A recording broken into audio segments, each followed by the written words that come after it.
Hello, I'm Dr. Pierre Simon. It's great being back with you as we continue in our series, Parenting with Purpose. I hope you've been enjoying this. Unmasking Addiction is my new book, so I've got to put a little something in there at the start of this about the book. Practical and evidence-based strategies is important, and we discuss that in the book, including actionable tools and scientifically supported methods ensures that readers have concrete steps. It's a way of following updated, because it has updated research listed in there. I think there's 160 references that you can look up that's listed in the book. I know when I'm reading a book, I like to look at the references because I want to read more about a certain topic. And so I look at the references and I'm able to go to that reference and either online or order the book and dig a little deeper into whatever that subject is. So 160 references in the book. I thought, oh my gosh, how did I do that? Faith-based participants, according to the research, those who are faith-based in participating in treatment programs were 45% more likely to complete a treatment program than those in secular treatments. Now, that's data, that's research that's been proven out, so I'm not just fictitiously giving you a number. 45% are more likely to complete a treatment program in a faith-based treatment center. And if it's not a treatment center or treatment program, there's a big difference there. And why is that? Well, I explain all of that in the book, and I hope you will buy it and read it to learn a little bit more. Pass it along to your pastor, to your counselor, to someone who is in addictions, who may need some help, or a family member or friend that they can benefit from it in helping others as well.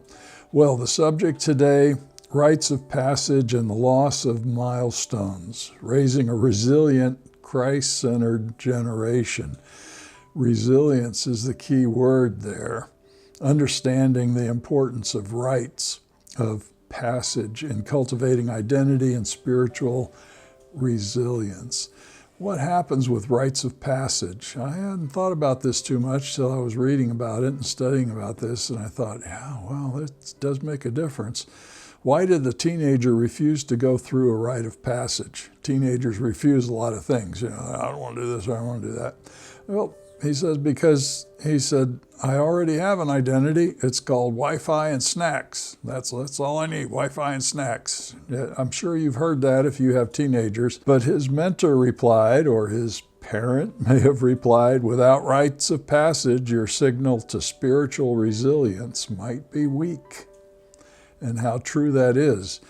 Without rites of passage, you're not building yourself totally. You're not fully developing. You have narrowed that development into a certain direction, and you've missed out on all the rest. And if you've missed out on all the rest, that direction you've narrowed it in, you may be really good at, but then you're lousy at everything else. And that's the problem they're finding nowadays. American youth experience various rites of passage through play and relationships, shaping their identities and preparing them for adulthood. We need those rites of passage. From riding a bicycle to attending prom, forming the best friendships, and moving away from home, these milestones help young individuals develop skills, emotional maturity, and independence.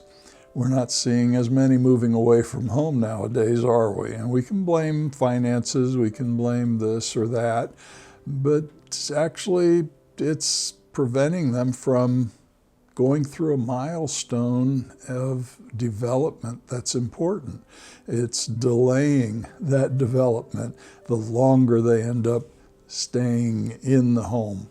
And that's great. As a parent, you want your kids to hang around as much as possible and all that, but is it really good for them? Is it really going to help them out there? And there may be certain good ways of doing that, ways of making up for what they might be missing. But if you don't make up for it, then gosh, what's going to happen. It's going to be harder to blossom, to thrive. It's going to be difficult to get through the stressors of life. Well, life transitions are significant milestones in personal and spiritual growth. So it's not just personal growth, it's also spiritual growth.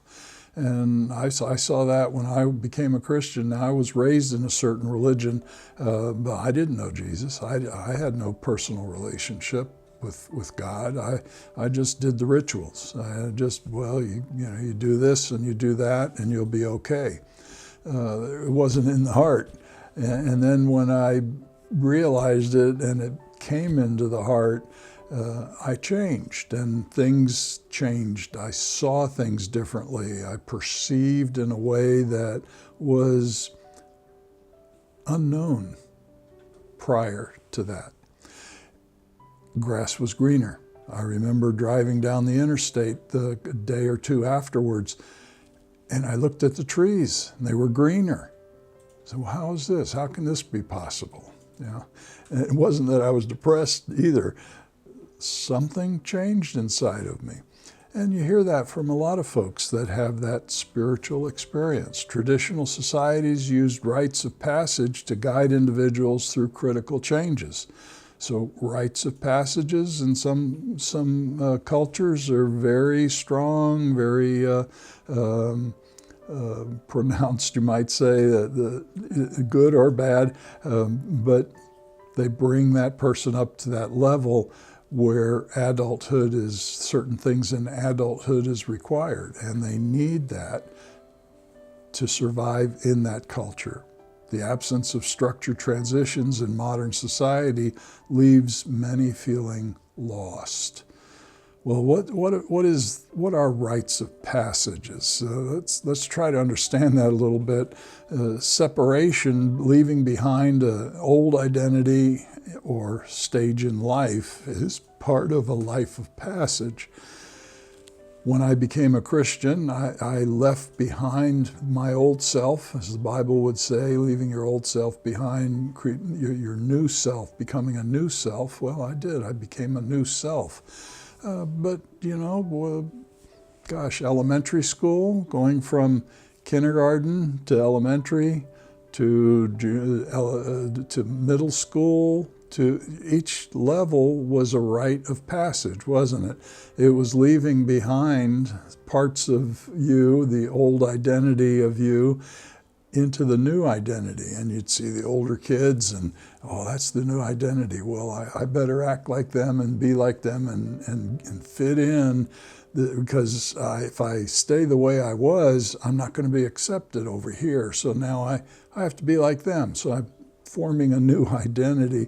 I'm becoming what I'm perceiving as normal in this new place, this new level of school and peers. And you go on to high school, and it's no different, from being a freshman to being a senior. Those different levels. Those are milestones along the way. There's limitality to all that, though, a period of change, uncertainty, and learning. I've mentioned it before, but it's as if it was yesterday when my wife was coming down the aisle. I remember thinking, and it was like a voice came up inside of me. It was this big, strong inner impression. I have to grow up now, I thought. I have to grow up now. I have to be responsible. That was a rite of passage at that moment. I changed at that moment. I recognized I can't be the old me anymore. I have to be a new person. I have to form a new identity, and that's work. That's effort. But if I make that effort, then I'll do better, the marriage will be good, and so on. And what happens there's uncertainty. Well, what if this or what if that, or, I've never experienced this before, I don't know. So there are limitalities to change. And sometimes those limitalities may cause us to avoid change, to push back. What happens, we might self-sabotage. I just wrote a blog. Go to my webpage and you can read the blog on unraveling self-sabotage. And that's going to be a three or four-parter. There's a lot to it. Well, if you're self-sabotaging, you're not allowing yourself to pass through that rite of passage in whatever area that you need to pass through. So incorporation is embracing a new role and identity within the community. When I got married, I had to embrace a new role, a new status, a new position of who I was.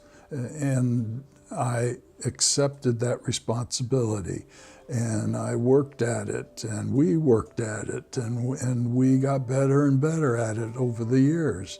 And that's what happens when you go through a milestone. You develop, you grow, you mature, emotionally more mature.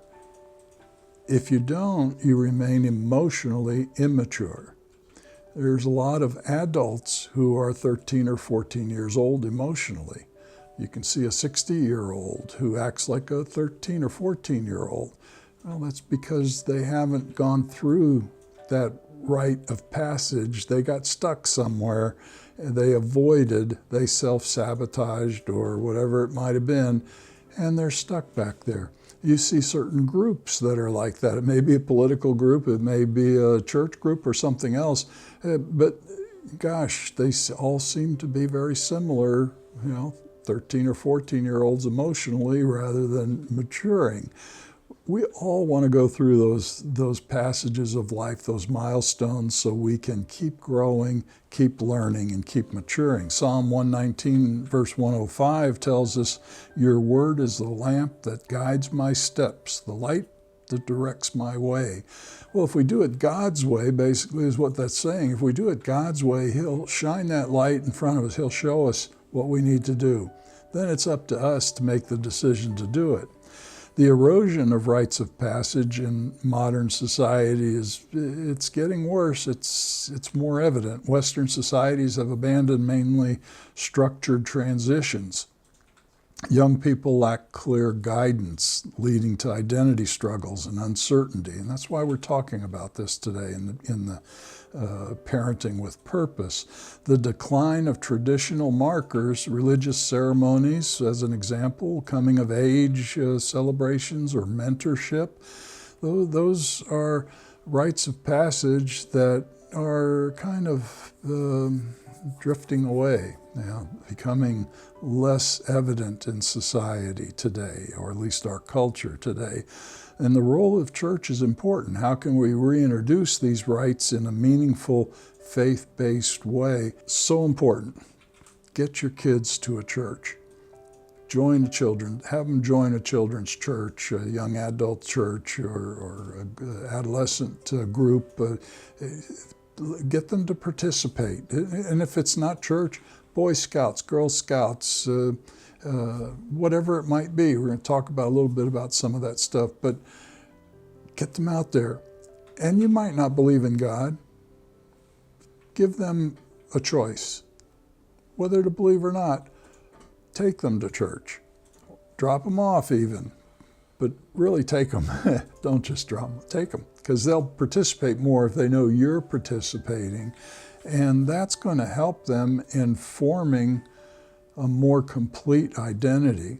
And then they can make a choice if they want to believe in God or not at a later point. The United States, as an example here in our country, delayed adulthood and the emerging adulthood stages. Well, we have some examples. In the past, clear markers of adulthood included finishing education, getting a stable job, marriage, parenthood. I can remember those markers clearly when I was younger. This is just what you did. And if you didn't do that, then you were going to miss out. So you already planned in advance, get through these markers. These are important parts of my future. These were often structured through religious, familial, or family and societal expectations. However, they've coined the term emerging adulthood to describe a new, unstructured phase where young adults, 18 to 29 years old, explore their identity, delay commitment, and extend adolescence. And there's a reason for that. We'll get to that in a moment. The decline of formalized apprenticeship, as an example, trade guilds, the apprentice carpenter, the apprentice plumber, the apprentice this, the apprentice that. You saw a lot of that years ago. Do you see much of it today? Do you hear much about it today? It was replaced by flexible gig work and higher education with no clear paths. How many college graduates have no idea what they're going to do? Even graduate school, how many graduate and they still have no job? Traditional religious and social coming of age rituals like confirmation or bar mitzvahs have become less culturally significant for many.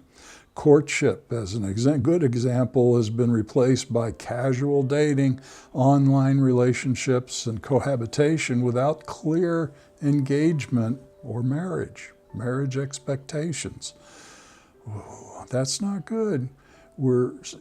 Has that been a good thing? When we look back and we see some history now on all these things, has that worked out? How well has it worked out or not?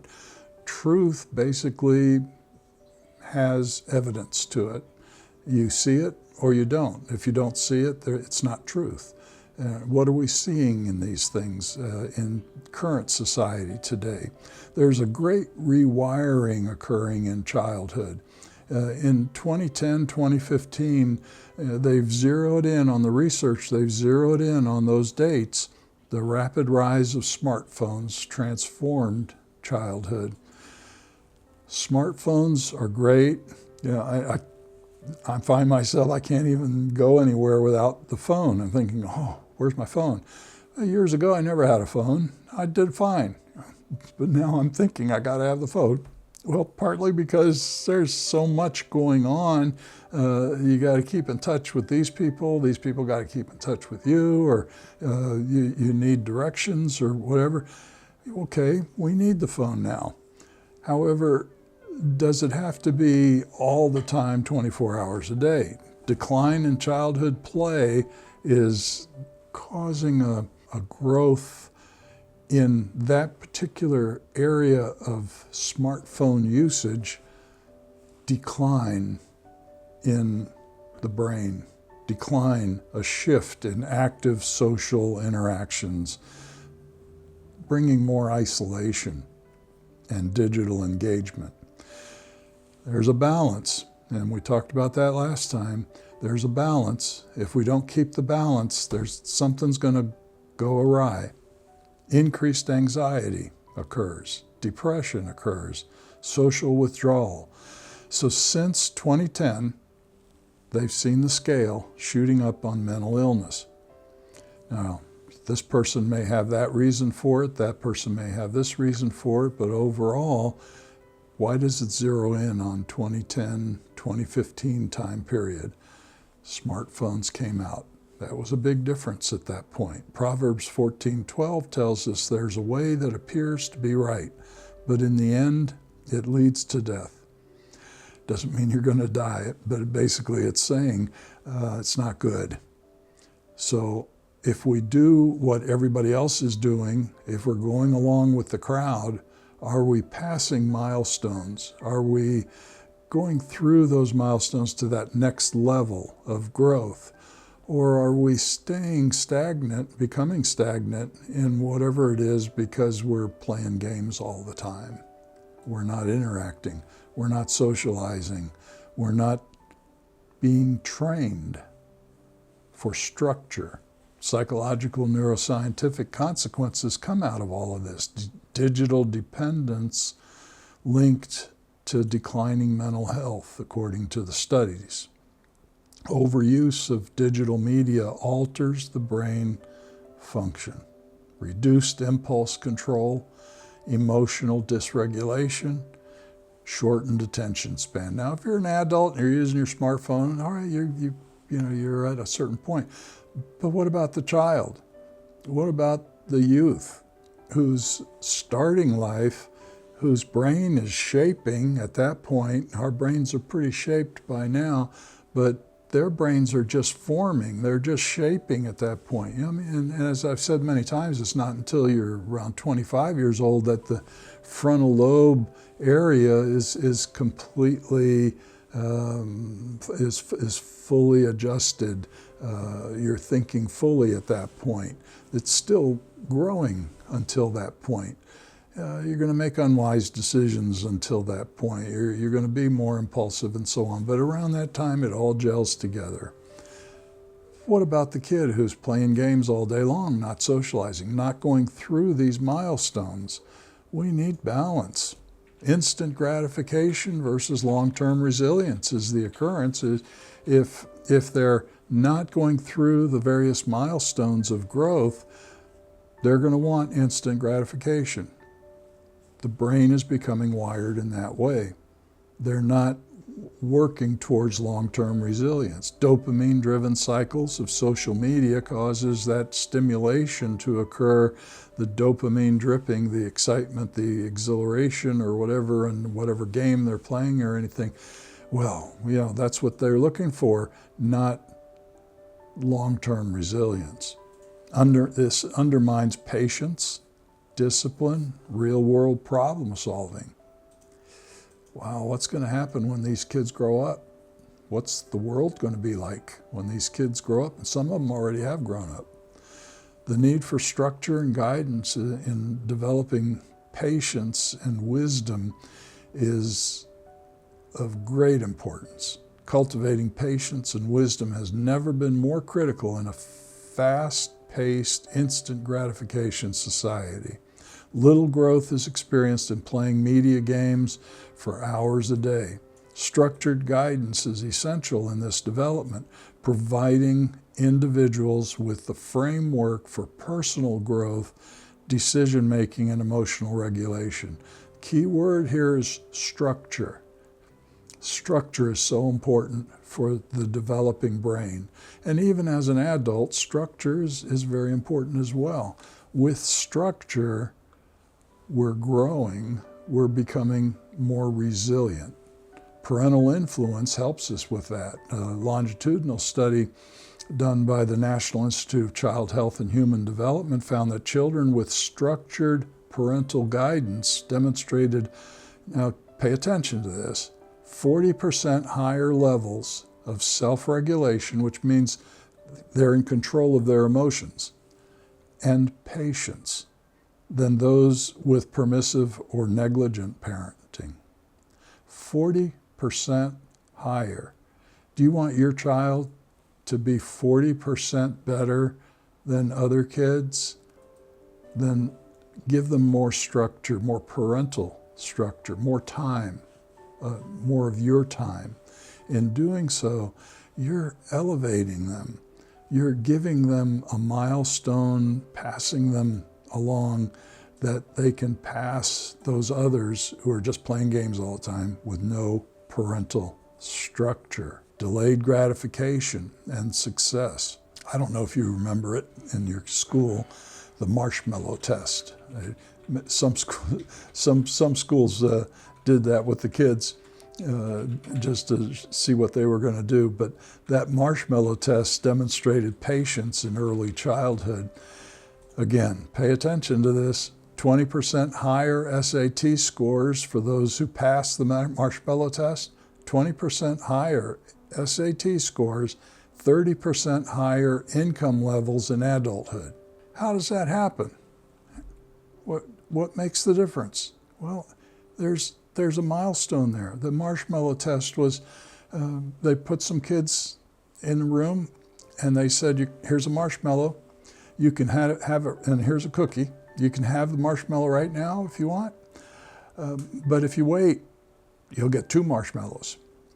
And then they left the room and they watched them on the video, and some of them would cover their eyes and they would just have such trouble not thinking of the marshmallow, and some of them just ate the marshmallow.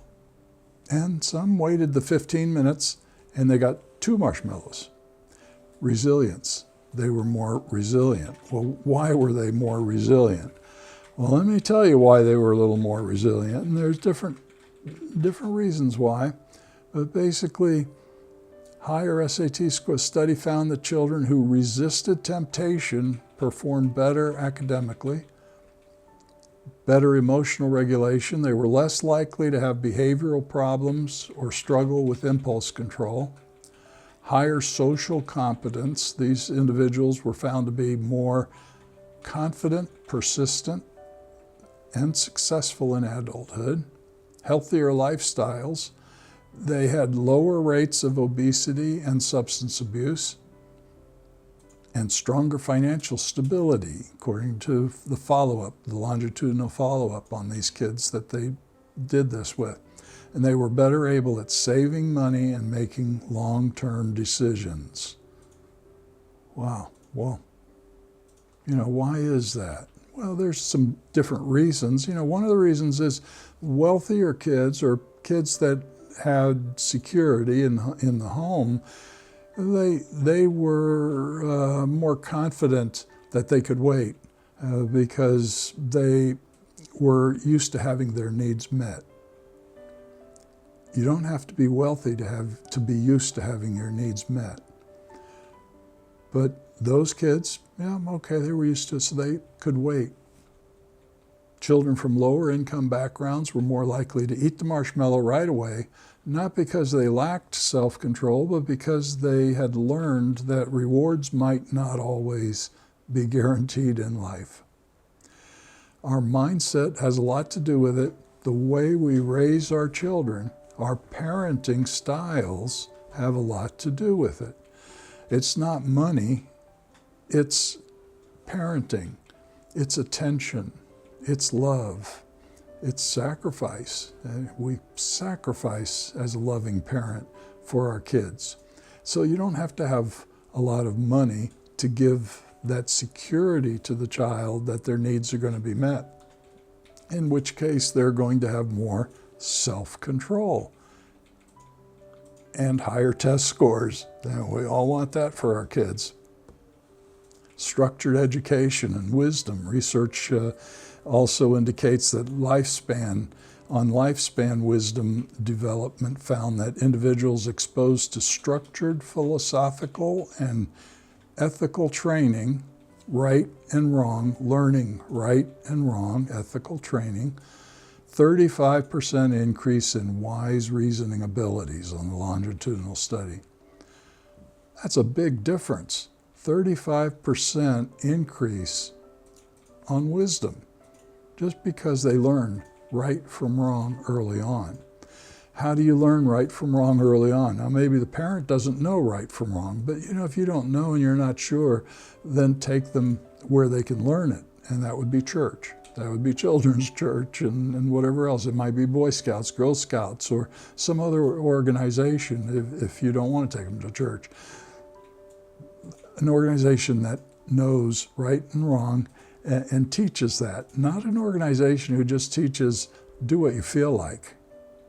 Oh, then where's the right and wrong? Where's the balance there? Where's the difference so I can reason it out? There's none. So what are they going to do? Well, they're just going to not increase 35% in wisdom in adulthood. And we see a lot of that today among adults. Mentorship and decision making. A study revealed that mentees in structured mentorship programs made 50% fewer impulsive decisions and demonstrated 60% higher resilience in crises. Come on, where do they get these numbers?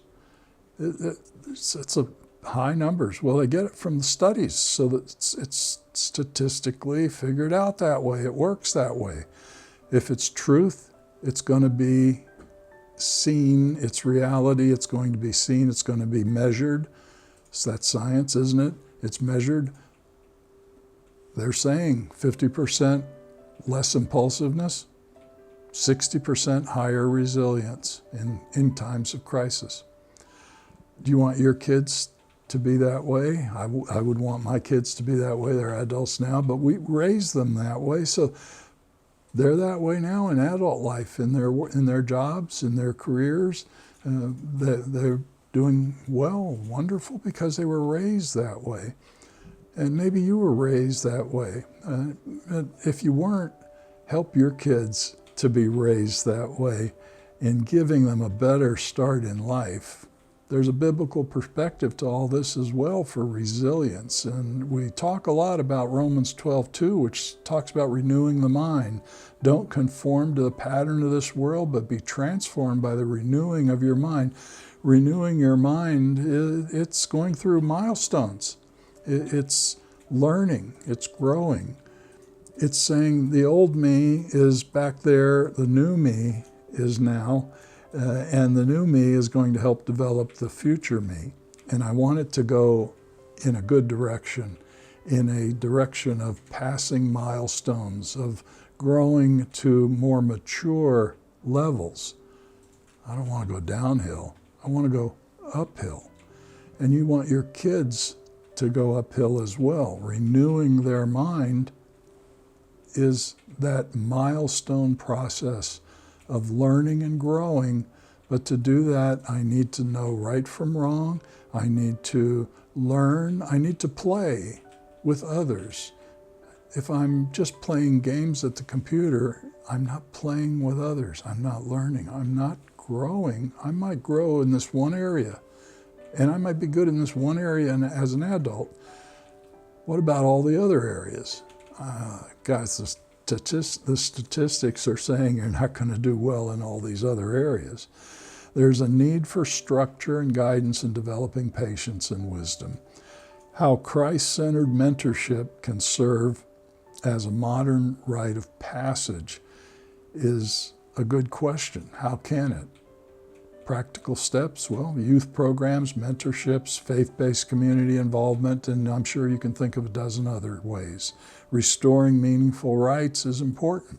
Faith-based milestones, mentioned a little bit ago already, baptism, confirmation or bar mitzvahs, church leadership training for youth. It's great. Some of the churches, they just have such great leadership training for the youth, and they don't have to be thinking of staying in church leadership. It's leadership training, teaching them early on how to be leaders, not followers, not one of the crowd, but just a little bit above the crowd, you might say, leading the way in hopes of bringing the crowd up to their level. Mission trips and service projects. The greatest experience, one of the greatest experiences I ever had was in the military, going overseas to my destination in the military overseas, seeing what it was like over there, how different it was from this country. It made me appreciate this country so much more. It was a growing experience. It was a milestone. Well, you can do that for your kids. Get them involved in mission groups or whatever with the church, or just going somewhere and helping people. Those are milestones in helping the kids, getting away from the computer, away from the game playing, and into life, because they're going to have to live that life in the future.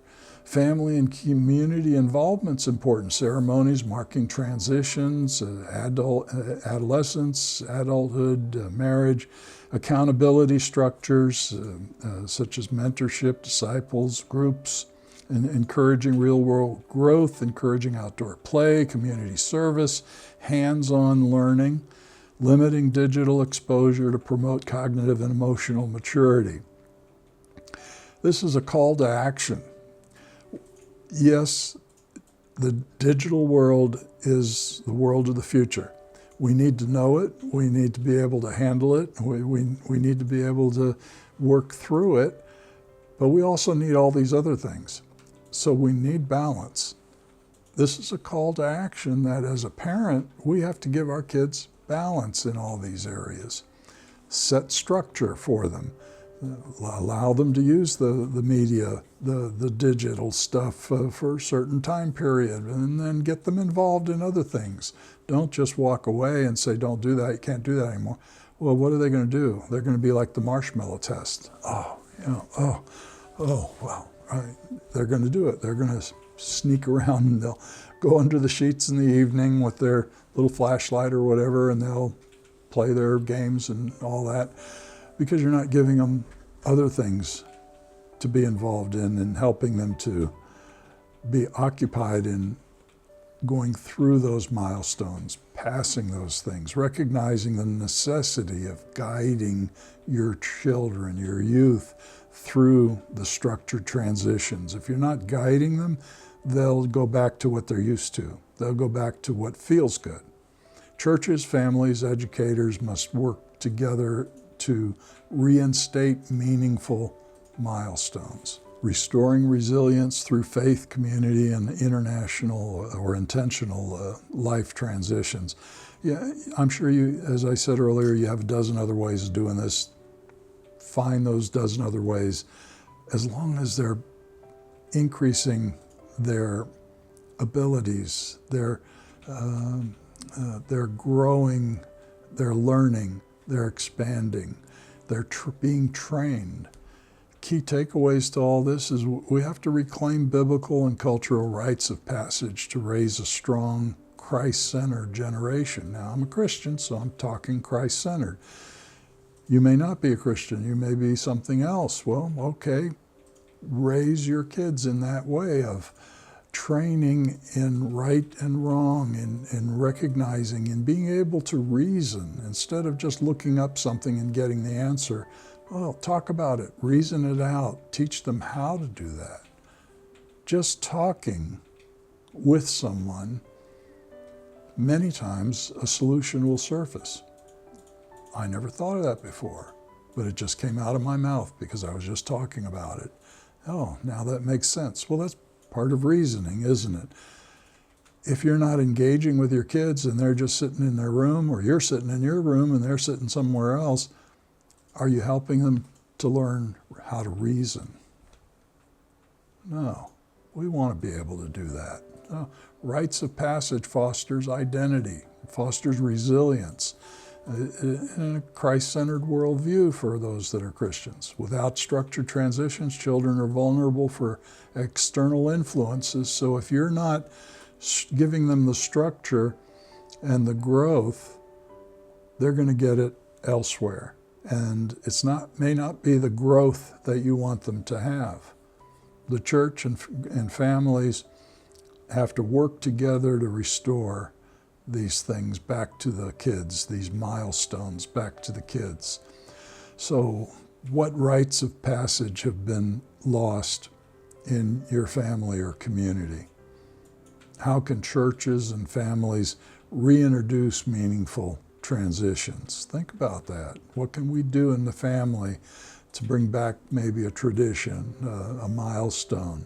What can we do in our church in the same way? How can mentorship bridge the gap for young people today? I'm a volunteer mentor for our church. Some churches have mentorship programs, and it's to help those who may need some help or those asking for some more assistance in some area. Well, okay, here's the help. Start one in your church if you don't have one already. Be a mentor if you have that time to be able to do that. Well, next time we're going to get into, we're going to continue on screen media. We're going to talk about nurturing emotional growth in children, the interplay of secure attachments, family stability, and biblical wisdom. There's more to talk about this. Oh gosh, I hope we get as much out of it. If we get a little bit out of it, that's an improvement, isn't it? That's a growth, and we want to get a little bit and a little more and a little more. Keep growing. At my age, I'm still learning, I'm still growing, and as long as we keep doing that, we're thriving. May your troubles be minor, blessings more, and happiness come through your door. God bless. Give us a like or subscribe. Keeps us motivated. See you later.